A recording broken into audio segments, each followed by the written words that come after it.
असम राज्य के कई क्षेत्रों में शैतान का साम्राज्य है। वहां ज्यादातर लोगों को धोखे से मारकर जंगलों और तालाबों में फेंक दिया जाता है। घरों के नीचे दफन लोगों की आत्माएं अक्सर भटकती रहती हैं और कमजोर लोगों के शरीर पर कब्जा कर लेती हैं। कुछ ऐसा ही भयानक अनुभव मेरी मौसी के साथ हुआ। यह बात तब की है जब मेरी मौसी को बेटा पैदा हुआ था और प्रसव के बाद उनका शरीर काफी दुर्बल और कमजोर हो गया था। उन दिनों प्रसव घर में किया जाता था। घरेलू इलाजों को औरतों के प्रसव के लिए इस्तेमाल किया जाता। मेरी मौसी प्रसव के बाद आराम कर रही थी और उनके नवजात बच्चे को मेरी नानी नहलाने दूसरे कमरे में ले गई। कमरे में मेरी मौसी बिल्कुल अकेली थी और उनके पति भी गांव से बाहर गए हुए थे। घर में सिर्फ मेरी नानी और मौसी ही थे। प्रसव के बाद मौसी थकान के मारे सो गई और एक आहट से उनकी नींद खुली। उन्होंने सामने की खिड़की से एक काला साया कमरे में आते हुए देखा। उस काले साये के बाल हवा में लहरा रहे थे और उसकी आकृति बहुत ही भयानक थी। वो अपने हाथ मौसी के गले की तरफ बढ़ा रहा था। इतने में मौसी जोर से चीखी और नानी वहां पहुंच गई।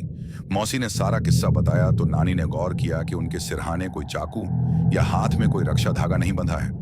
फिर नानी ने मौसी के हाथ में हींग और सरसों के दाने काले कपड़े में लपेटकर बांध दिया और उनके बच्चे के हाथ में भी बांधा।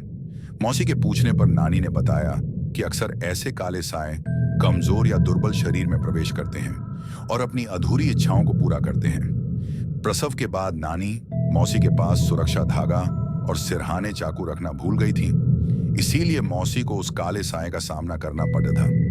कुछ खतरे इतनी आसानी से नहीं टलते। नानी को आधी रात को घर के पीछे से किसी के रोने की आवाज आ रही थी और जब उन्होंने देखा तो एक काला साया वहां खड़ा था। नानी ने जोर से चिल्ला के पूछा, आखिर तुम हो कौन? क्यों हमारे पीछे पड्डे हो? काले साए ने डरावनी आवाज में जवाब दिया, यह घर मेरा है, चले जाओ यहां से, वरना तुम्हारा परिवार भी मारा जाएगा। नानी उस वाक्य से बहुत डर गई थी क्योंकि अब घर में एक नवजात बच्चे को भी उस काले साए से खतरा था। अगले दिन नानी ने एक पंडित को घर बुला के सारा किस्सा सुनाया और पंडित जब घर के पीछे गए तो उन्होंने काली शक्तियों को महसूस किया। पंडित ने सारा मुआयना करके कहा, इस इलाके में जितने भी घर बने हुए हैं उन सब के नीचे कई लाशें दफन हैं। यह इलाका पहले घना जंगल हुआ करता था और फिर यहाँ धीरे धीरे लोग घर बनवाने लगे। इस घर का भी कोई ऐसा ही राज होगा जो आपको जीने नहीं देगा।